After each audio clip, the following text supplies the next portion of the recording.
Tere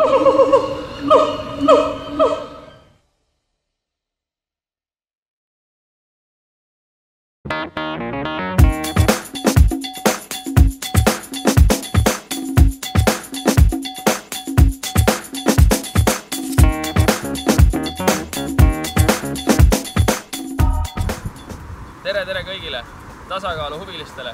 Algamas on Slackline videosari. Nimelt iga nädal laadime üles uue väljakutse ja mis peate järgi tegema nädala jooksul. Esimene väljakutse on omal valitud viisil Slackline'i tasakaalu hoidmine. 10 sekundit. Näiteks mingid harjutused, mida ma praegu näitan. Saate valida. Kükkliinil, seisad püsti, küljega. Ise valid. Täiesti omal valikul. 10 sekundit vaja olla. Kes sellega hakkama saab, saatku video 7. oktoobrini slackline.ee lehele.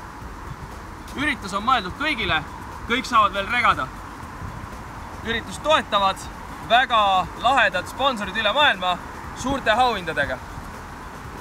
Seega, võtame kõik osa ja saame tasakaalukaks. Näeme liinil!